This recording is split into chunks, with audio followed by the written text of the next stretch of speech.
All right, y'all. Welcome back in. This is the Bros Watch the Boys. God, I forgot my own title. The Bros Watch the Boys, season 2, episode 7. We're almost at the end of the season here. Joined again by my brother, formerly known as Kenny Omega before he got his haircut.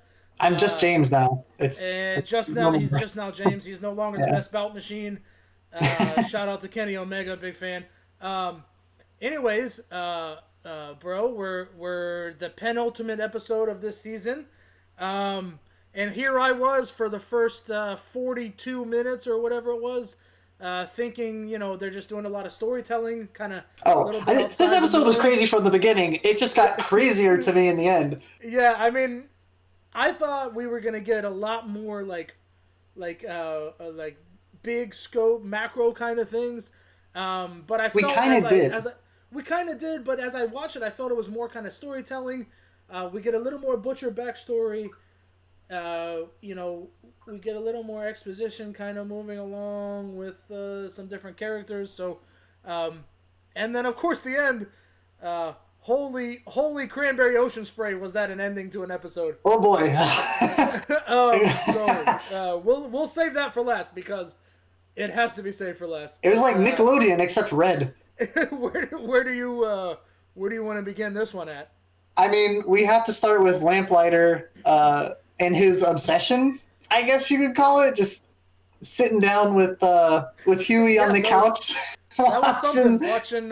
watching some porn. Watching takeoff porns of the Seven and the movies that they've done. Yeah, just think about being an actor and you get cast in something. It's like, look, you're gonna be on all fours and you're gonna be like, yes, stuff all those in my ass, Yeah, and yeah, that was. and that's your part. That's all that you're And doing. then, of course, Huey had to. We got a deciphering between the cuck and the cuck fluffer. So, Yes. if you Yeah. know, you know. I guess that was something. That whole scene was something. That sure was something. You know. Yeah, we get a little bit of Lamplighter kind of just not giving a shit about anything, just really dead set on not caring about anything at this point. Yeah. And Well, we find out a little later. Yeah, I mean that comes from him. Butcher and the boys take him to go see Mallory, and they kind of work out a deal where he's going to testify in front of Congress, and he even says to Huey like, "Hey man, like I'm kind of screwed either way. Like if as soon as I get on that stand, they're going to kill me." Yeah. Which kind of plays into later in the episode when, surprise, surprise, they finally arrest Starlight as the traitor of the Seven. And her Yeah, they mom, have. which good job, mom, for being clueless the whole time. Yeah. Black Noir busts in. He makes a great entrance with the gas. He kind of put a whooping on her too. He did. He beat her down with I guess a pole, like a marker for holding like the straps. What was that? Yeah, a stanchion is what we call it in normal life. Well, yeah, sure. We'll go with that. We'll go stanchion. Yeah. And of course her mom was clueless, and Yeah. um, I mean, he's Black Noir. He's the infiltration guy, so of Yeah. course you're not going to see him coming, right? well, I mean, her mom called Vought to clear her off time and kind of gave away the location. Yeah, that's a good point. So they kind of threw that in there real quick. So her mom wanted to go on a vacation, mother-daughter vacation with Starlight, and so she cleared it with Vought first to make sure she get time off, and that's how they tracked her. Yeah. Because Starlight, right before Black Noir gasses him, she says, she starts to say like, "Oh, you shouldn't have done that. They can track us," and then boom, gas. Yes. Yeah, because they took out her chip in the last episode, Right. so they wouldn't have had a way to track her. But since her mom was like, "Hey, we're gonna meet up," then they could have just tracked her mom. Right. And which leads us, we could kind of jump back and forth. So we jump ahead to later in the episode. Huey and Lamplighter go to rescue Starlight, break her out of prison, because Stormfront and Homelander have had a public press conference in which they say Starlight was the traitor. We've got her locked up. So they go to save her. And then we'll kind of get back to that because all that's at the end. Yes. We'll get back to that in a second. One thing I found unique that didn't get a lot of runtime in this episode, but was the A-Train Deep kind of teaming up. Yes. And then You see the Go ahead. Well, and the church seemingly throwing Eagle the Archer Yeah. under the bus for whatever reason now. Um, Uh, well, we find out a little later it's because they had an incriminating video, but he wouldn't disconnect from people that were not part of the church, which, if you have paid attention to anything Scientology related, is exactly what they right, do. So they're not right, even right. hiding the fact that this is Scientology that they're talking about. Sure, sure. Um, it's they found him doing some role playing with his boyfriend, I guess, that was dressing up like Yeah, a deer and he was hunting his he boyfriend. mounted the deer. He pretended to hunt and Yes. mount the deer. That Yeah. was a nice little tidbit in there that they dropped. But I think you see A Train pretty outwardly questioning everything that's going on with the church, Yes. and Yeah. you see the deep, like he wants to question it, but then the church has promised him that he can get back in the seven, so he's very reluctant to kind of see what's going on. Yeah. You see that the Deep is just such a follower that he'll just agree with whatever someone in a position of power tells him. So he just continues going along with it, along with the marriage and his the David Miscavige guy character. Yeah, that's. Have they been? I don't even know if they've even mentioned that guy's name. They probably did, and we I just think missed they it. But have. I just I, haven't. They probably said it once, and I just haven't remembered it. I've said all along, I think this is something that's going to come into play in season three. Knowing that they got extended for another season a while ago. So, I don't see this panning out next week in the last episode. Yeah. But this is definitely going to be something that we come back to next week. Yep. And then, the next kind of big thing we get is Homelander and his girlfriend, Stormfront, go to see his son. Yeah. And, They go see Ryan.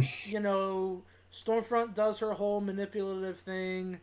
And they kind of pull back the curtains a little bit on Becca and tell Ryan, like, and this is kind of jumping around a little bit, but essentially they kind of clue him into what's going on around the world and that his mom's been kind of sheltering him and lying to him the whole time.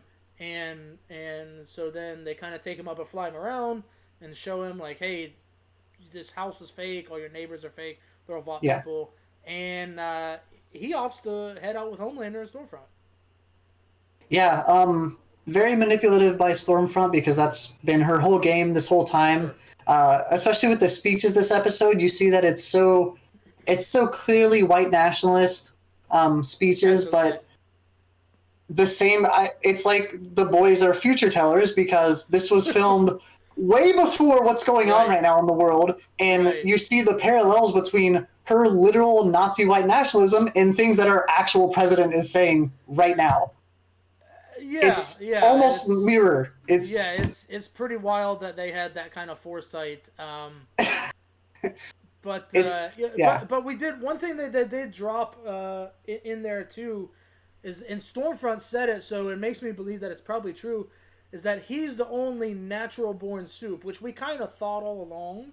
Yeah. But we do find out now that Ryan is the only soup who was ever born with powers, and so for sure there's something in Homelander's genetics that allowed that to happen. And so Brings up my theory that most soups are sterile in some way because obviously like they right, would have had kids by now. Somebody would have right, had kids. sure. But yeah. Or maybe the genes aren't guaranteed to be passed down or something like that. But I think Yeah. the sterile proid is probably the way the story's going.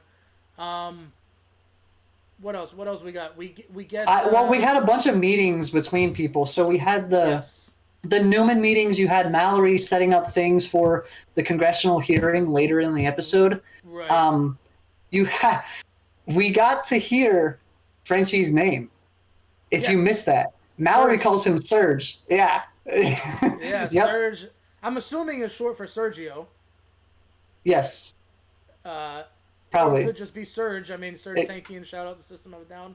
Yeah. I was thinking the same thing. I would imagine it's probably short for Sergio, though. So we do get that. I caught on to that as well. So Yeah. we do know his name now. And he starts mending bridges with Kimiko as they're watching the Congresswoman. Yeah. She teaches him a single word. Right. Which we can assume is he's going to learn more as we Yeah. go on. But speaking of the meetings with Mallory, they bring in, what was his name, Vogelbaum, right? Isn't that his name? Yeah, The doctor Vogelbaum. who originally watched over Homelander. And Yep. so He first they talks to Mother's Milk and Mallory. right, and then Butcher goes back and meets with him later in a secondary meeting that Mallory didn't know was happening. Yeah, and that's because Butcher was on the warpath from meeting up with his parents. Right, we do get the Butcher parents. Apparently, his dad was a giant asshole, for a bunch of different reasons. Yeah, extremely abusive. Yes, very abusive. So now we kind of figure out why Butcher is so hardcore like he is. So it was nice to get that little backstory. I don't know if it's going to mean a whole lot in the whole overarching scheme of things, but it was nice to get that little backstory where he's kind of on his own little solo adventure for a little bit during the episode. Yeah, very much so. And, well, I think we've got it all except for the ending of the episode now, which, so jumping back, we get Lamplighter and Crazy. Huey go to rescue. Go ahead. Yes, yeah, go ahead. No, keep going. No, so Lamplighter and Huey are supposed to be rescuing Starlight. He even tells her she's in 42D. Tells him what floor he's on. They go up to the 99th, which, as we all know, is the meeting of the 7. That's their meeting room. We walk in and he says, "Oh, they replaced my statue." Yeah. When they showed up in the conference room, that's when it clicked, and I was like, I know why he's been acting the way he was. Right. So he decides, you know what, that's enough for me. I've had enough. Boom, tortures himself. Yeah, just self-immolates right on the spot. Huey waits for the flames to go out and then has to remove his arm.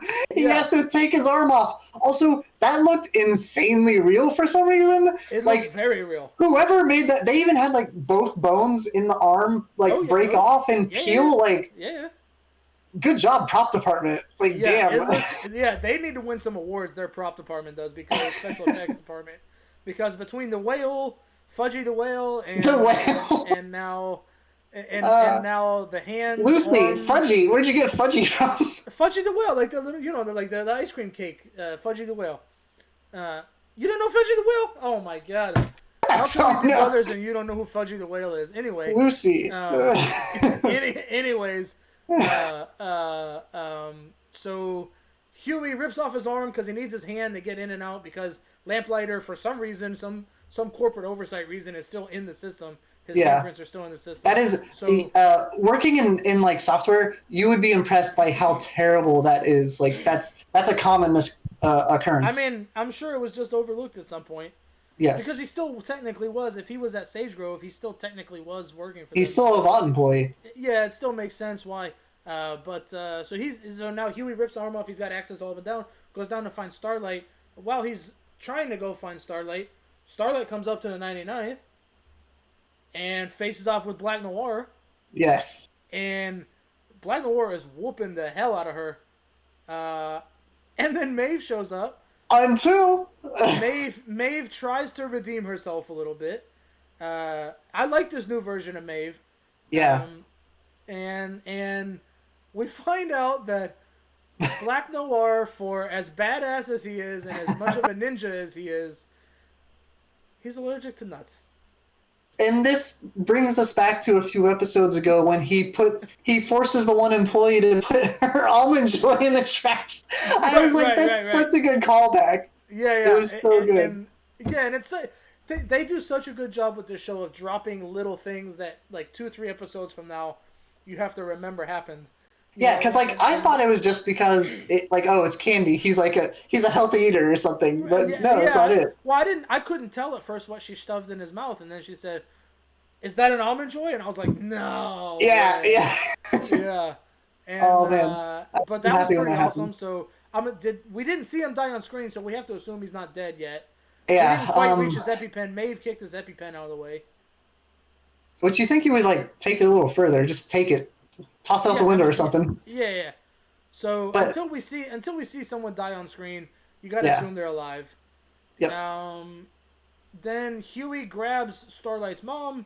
They meet up with Starlight. They get the hell out of Dodge.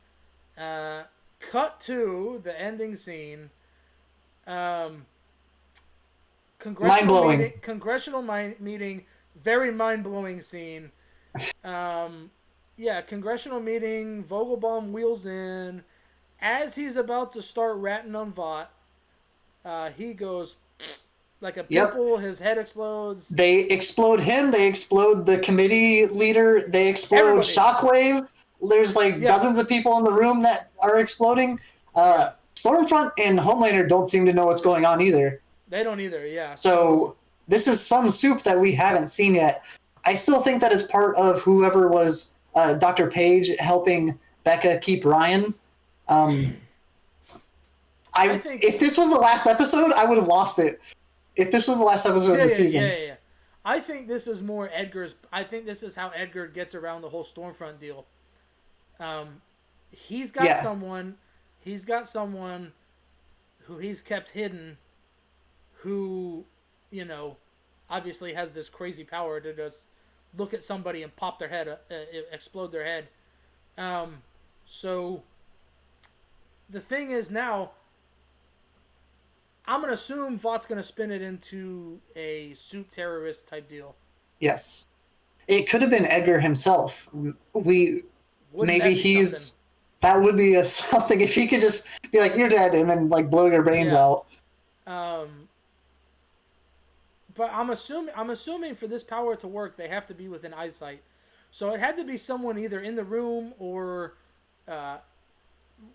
somewhere in a nearby building looking into the window. So they couldn't have been that far away. Well, we know from when it happened to Raynor that it's like a sniper rifle. They can be outside of eyesight. So it could be hundreds of meters. They got to be able to see them, I'm assuming. You can't Maybe think of somebody. Maybe we don't know. That would be too easy. That would be too easy though.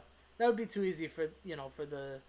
You just think of Butcher and blow his head up. It is possible that it was someone in the room. I might go back and watch the scene and see if there was anyone that stuck out.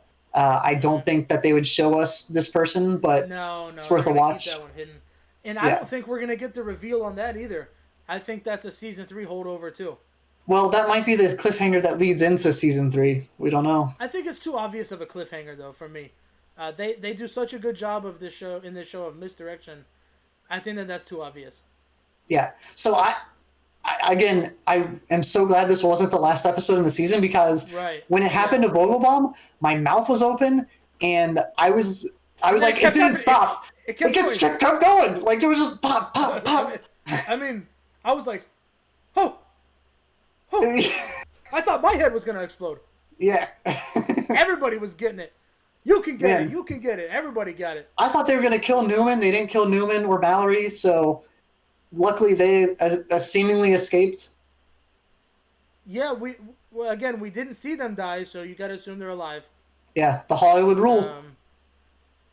There's so many directions that this final episode can go next week. I have no reason to expect that they won't take us on a wild ride again.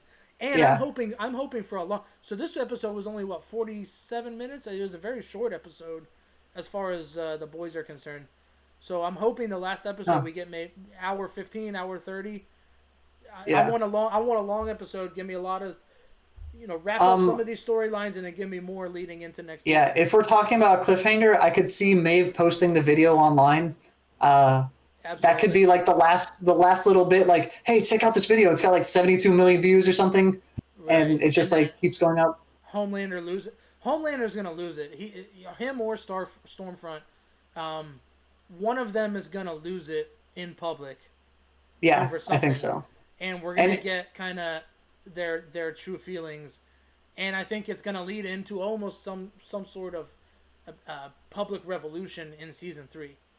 Yeah, I don't think that it's going to be Stormfront, though. She has practiced her act and her cult following a lot more than Homelander. So I think that it's going to be him. The cracks have already been showing. So it'll be interesting. So I think that wraps us up here. The Bros Watch the Boys, Season 2, Episode 7. Yeah, we'll be back next week. We'll be back next week with the season finale. We may try and get a guest appearance from somebody. I don't know. We'll see. Maybe, maybe not. Don't quote me on that. But until then, we'll see everybody next week for the finale. See ya. All right. Bye.